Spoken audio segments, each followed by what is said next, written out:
नमस्कार शिक्षक साथियों, बहुत बहुत स्वागत है आपका आपके अपने चैनल पर। ई अटेंडेंस के लिए शुरू से ही विभाग तरह तरह के प्रलोभन देता आ रहा है, लेकिन शिक्षक साथियों की जो मांगें हैं, वरिष्ठता की, पुरानी पेंशन की और इसके अलावा कई तरह की लंबित मांगों की, और इस सबसे महत्वपूर्ण मांग है कि सिर्फ शिक्षक को ही चोर न समझा जाए, सभी विभागों में एक साथ ई अटेंडेंस लगाई जाए। तो ई अटेंडेंस के लिए शिक्षक साथी मना नहीं कर रहे हैं, लेकिन उनका कहना है कि हमारी जो पुरानी लंबित मांगें हैं उनको भी सरकार पूरा करे, और साथ में जो सरकार के 52 विभाग हैं, सभी विभागों में एक साथ ई अटेंडेंस की व्यवस्था शुरू की जाए, ताकि शिक्षक को भी उसी दृष्टि से देखा जाए जिस दृष्टि से अन्य कर्मचारियों को लोग देखते हैं। यहाँ पर कई प्रकार के मान मनोबल के बाद अब शासन सख्ती पर उतर आया है, लेकिन उसके पहले हम ये जान लें कि ई अटेंडेंस लगाने के बाद भी कई तरह की समस्याएं उसमें जस की तस है। जैसे नेटवर्क इश्यू है, सर्वर प्रॉब्लम है, उनका कोई समाधान नहीं किया गया है। सिर्फ विभाग अपनी वाली बात में चल रहा है कि ई अटेंडेंस लगाना है। देखिए यहाँ पर एक छोटी सी खबर है, इसके बाद हम इसमें क्या क्या अपडेट किए हैं उसके बारे में चर्चा करेंगे। प्रदेश में बड़ी धनराशि खर्च कर शुरू हुई शिक्षकों की अटेंडेंस विभाग के लिए चिंता कारण बन गई है। चिंता कारण इसलिए बन गई है क्योंकि लोग इसमें ई अटेंडेंस नहीं लगा रहे हैं।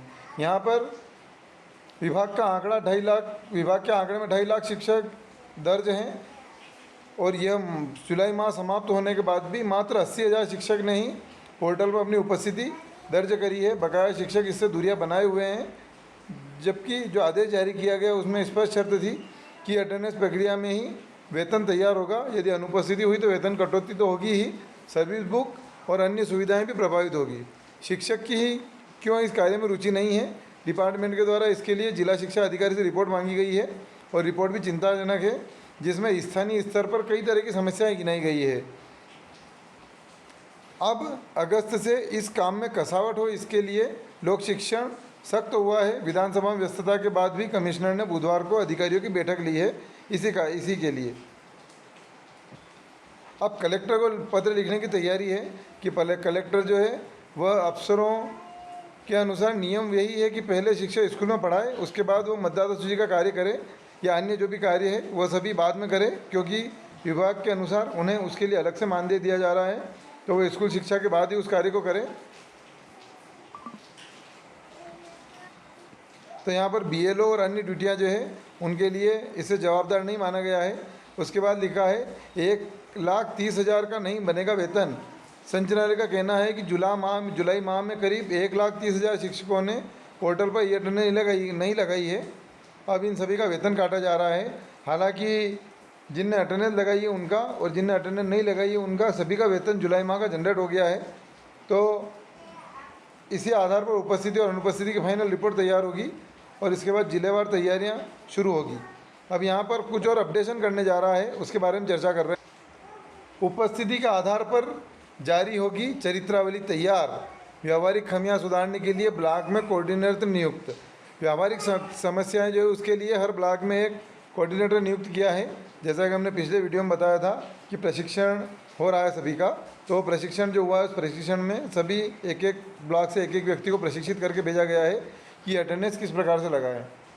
अब शिक्षकों को ऑनलाइन उपस्थिति में विभाग शिक्षकों की सीआर यानी गोपनीय चरित्रावली को भी जोड़ने जा रहा है। सिस्टम का प्रारंभिक जुलाई माह निकलने को है। अभी 100% अटेंडेंस नहीं होने के कारण विभाग की चिंता बढ़ गई है। नतीजा यह है कि कड़े नियम निर्धारित किए जा रहे हैं। 1 जुलाई से स्कूल शिक्षा विभाग ने प्रदेश के सभी विद्यालयों में हमारे शिक्षक ऐप पर अटेंडेंस शुरू हुई थी। विभाग स्वयं स्वीकार कर रहा है कि 2.5 लाख शिक्षक हैं, इनमें से अभी तक उपस्थिति का आंकड़ा 100% नहीं पहुंच पाया है। डिपार्टमेंट का दावा है कि धीरे धीरे इस सिस्टम में शिक्षकों की संख्या बढ़ रही है। 28 जुलाई को यह आंकड़ा 80,000 का हो गया था और 31 जुलाई को 95,000 पार कर गया है। यानी कि 4 दिनों में 15,000 से अधिक शिक्षक ने अपनी उपस्थिति इसमें भरी है। विभाग दावा कर रहा है कि मौजूदा माह में ये अटेंडेंस 100% होगी। इस कार्य में तेज़ी से कार्य चल रहा है। अफसरों का कहना है कि जो शिक्षक नियम का उल्लंघन करेगा उसे कड़ी कार्रवाई का सामना करना पड़ेगा। यहाँ पर हर ब्लॉक में एक कोऑर्डिनेटर नियुक्त किया है जो उन कारकों पर काम करेंगे जहाँ शिक्षकों को उपस्थिति भरने में दिक्कत आ रही है। हर कोऑर्डिनेटर के काम की निगरानी भी लोक शिक्षण राज्य स्तर पर करेगा। कड़ा नियम होगा। कड़ा नियम क्या होगा? ई अटेंडेंस से दूर भागते शिक्षकों से विभाग की चिंता सामने आई है। अब इसमें कड़ी शर्तें शामिल की जा रही है। अफसरों के अनुसार अब ई अटेंडेंस प्रक्रिया में गोपनीय चरित्रावली को जोड़ा जा रहा है। साथियों, यहाँ पर यह बहुत बड़ी शक्ति विभाग की है कि इसमें सीआर शामिल कर ली जाएगी, यानी कि जो शिक्षक उपस्थिति नहीं लगाएगा उसकी सीआर खराब हो जाएगी। इससे टीचर के प्रमोशन सहित अन्य सुविधा पाने में दिक्कतों का सामना करना पड़ेगा।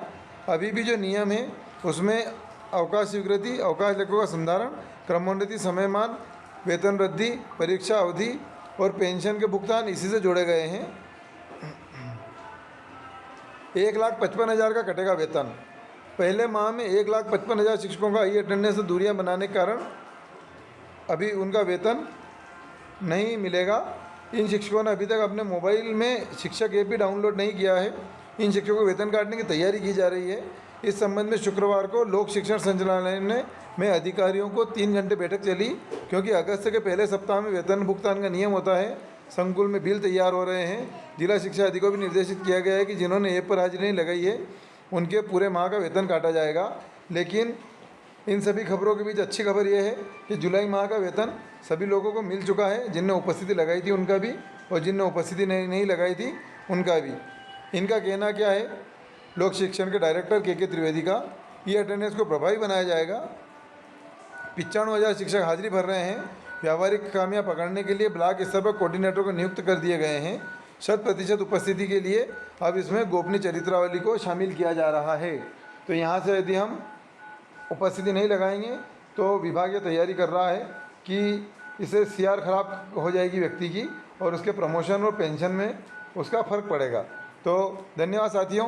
आपको हमारा वीडियो कैसा लगा कृपया कमेंट करके बताएं। वीडियो को लाइक करें और यदि अभी तक आपने हमारे चैनल को सब्सक्राइब नहीं किया है तो कृपया चैनल को सब्सक्राइब करें। धन्यवाद। जय हिंद, जय भारत।